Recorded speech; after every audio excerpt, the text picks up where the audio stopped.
When you were growing up, Michael, who was the most influential when it came to discussing and handling money? Was it your dad? Was it your mom? Another family member? Someone else? I think I would have to say both.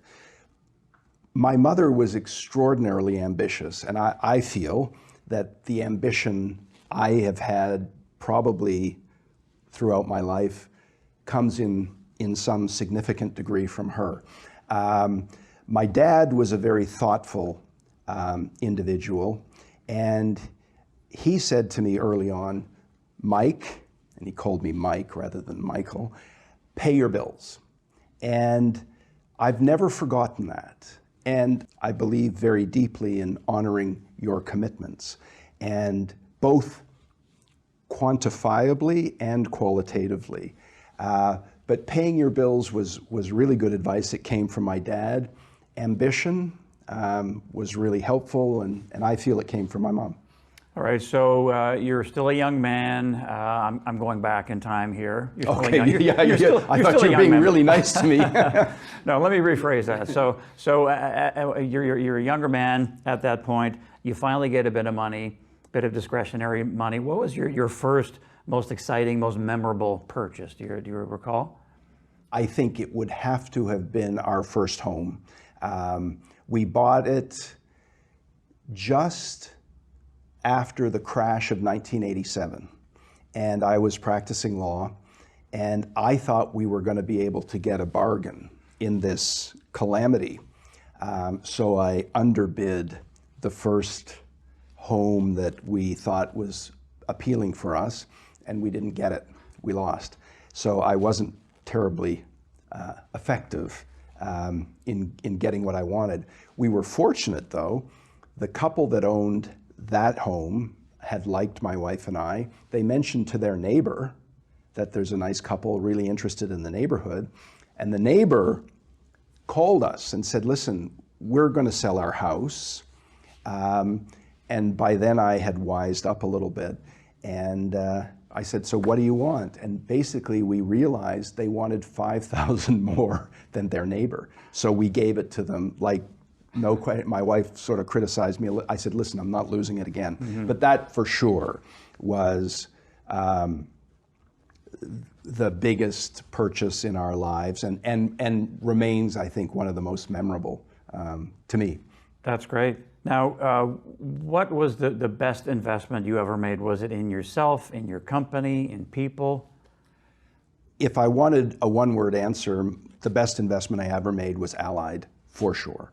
But I think the right way to describe Allied is it certainly was an investment in myself. It was an investment in Toronto, and I was very lucky to make my career here. It was ultimately an investment in a large number of other people without whom none of it would have been possible. So my answer would be Allied, but there's at least in that some of myself, a lot of Toronto, because that's where we started, and a lot of other people who made it happen. And the worst investment you ever made? The worst, I remember it like it's yesterday. It was at the tail end of the boom before the crash of the 90s. Someone offered us a little strip center in Mississauga. I drove out there. I've always been focused on the urban core. I drove out there, I looked at it, and I said, this isn't for us. And I got back in my car and went back into the city. I allowed myself to be talked into buying that. It was the biggest mistake I ever made. And it was totally my mistake. We lost a lot of money because the market crashed and that little strip center went to hell in a handbasket. And we lost a lot of money. And at a time when we could least afford to lose money, which is of course always when you lose it. Another lesson learned there. Absolutely. Yeah. And you know, the lesson, and I have said this to my colleagues, the lesson was always trust your instinct. Like my first instinct was get in your car and go home. And I allowed myself to be talked into it. It was a terrible investment. What financial advice would you give to your younger self? I think it's the following, because I have thought about it a little bit. In life, and certainly with respect to money, you can't get through it without trusting others. You simply can't. If you distrust everybody, I don't think you're going to be able to manage any amount of money successfully. If, on the other hand, you're able to trust people and to be discriminating in who you trust and who you don't, then I think you have a decent chance of dealing successfully with a meaningful amount of money. I don't think any of us, whether meaningful is $10,000 or $10 million, I don't think any of us can do it on our own.